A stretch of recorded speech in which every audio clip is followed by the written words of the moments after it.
Bonjour. Coucou.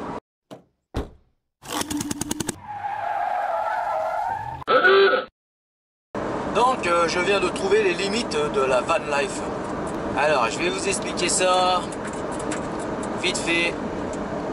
C'est tout simplement un accident de la vie qui m'a permis de comprendre que la van life a quand même des limites. Ah oui, alors, ouais, je sais pas si vous le voyez à l'image là, je suis assez blindé. Suite à une bonne gamelle, en plus de nuit, hein, on utilise tout ce qu'il y a dans la trousse à pharmacie pour nettoyer les plaies. Bon là, on peut dire que ça va, elles sont pratiquement résorbées. Après plus de 15 jours de soins quotidiens par infirmière. Voilà, je vous affiche les plaies. Tout simplement un système d'infirmière qui passe pour nettoyer tout ça et tout. Bon, ça encore, on peut s'en débrouiller, je pense, seul. Là où c'est devenu compliqué, c'est que le mal de dos était quand même bien persistant. J'ai fait pratiquement 3 heures de camtar pour rentrer et aller voir un CHU. Donc déjà, il fallait débarrasser le camtar, tout vider et tout. Et ben, je vous dis que quand on vous annonce la nouvelle, comme quoi vous avez une vertèbre en vrac, fracture, ça calme.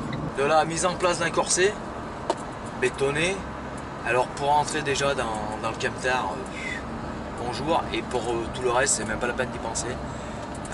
On est droit comme un i, on peut plus rien faire. L'immobilisation totale. Donc généralement quand on regarde des reportages où on suit des blogs sur la van life, la nomatitude, on voit toujours ce qui est bien, ce qui est sympa, ce qui est fun. Le truc tout bête, c'est aussi on se casse une jambe. Ah, je vous raconte pas la misère. Avec un plat de 45 jours. Heureusement que je vis pas en van life à l'année. Que c'est juste un moyen de m'évader et aller chercher ma liberté. D'ailleurs, en parlant de liberté, à savoir une chose, c'est que toute liberté a un coût, a un prix. Faut pas croire que tout est gratuit. Il y a des sacrifices à faire quand on veut faire quoi que ce soit dans la vie. Rien n'est comme ça. Heureusement que j'ai ma moitié pour pouvoir piloter. Hein. Parce que je serais en solo, franchement je serais mal. Bien souvent on n'y pense pas puisque c'est dans le flux du quotidien, on s'en aperçoit pas, mais ce ne serait-ce que prendre une douche, aller aux toilettes, mettre une paire de chaussettes, juste s'habiller, mais c'est l'enfer. Donc quand on est dans un fourgon, même un camping-car,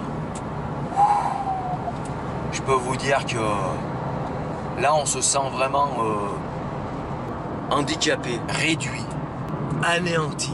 Le truc tout bête, hein, déjà là conduire, je peux pas. C'est-à-dire que c'est impossible de conduire. Passer les vitesses, c'est la misère. Et juste là, en position assise, si je fais tomber quelque chose, il m'est impossible de le ramasser. Mais je vous raconte même pas la galère. Bon, je vous la souhaite pas. C'est pas sympa, mais franchement, restez en forme. Quand on est jeune, qu'on est en forme, et que on peut se remettre vite de petits pépins, ça va. Quand vous avez 20 ans, vous en mettez encore 20 de plus, ça complique. 20 de plus, ça devient vraiment compliqué et les problèmes sont plus les mêmes. La van life, elle est juste présentée un côté fun, le côté liberté. Personnellement, dans mon aventure, j'ai eu affaire aux sapeurs-pompiers qui sont venus en pleine nuit sur le parking où j'étais pour finir les soins puisque j'avais plus rien dans la trousse à pharmacie. Quand on est van lifer, on dit ouais, on n'a pas envie de payer pour rien, payer pour des choses qui nous semblent futiles. Elles peuvent nous sembler futiles quand justement on est jeune et qu'on n'a pas de problème. Les désagréments qu'on peut avoir et qu'on n'y pense pas, puisqu'on est toujours dans le sourire, dans le bien-être, dans la bonne rigolade ou dans le bon plan. Moi, je crois que la van life, c'est pas les vacances tous les jours. Bon, je vais pas vous donner le bourdon, hein, c'est pas le but de la vidéo. Je voulais juste faire une parenthèse en disant, moi, de comment je vois la van lifer et les limites qu'on peut en trouver. Donc, si vous n'êtes pas en vacances, passez de bonnes vacances. Si vous êtes en forme, restez-le. Et pour les autres, pensez aussi quand même au cas de coup dur. Faut mieux prévoir le pire et toujours s'en prémunir que d'être dans l'innocence en disant que ça arrive qu'aux autres.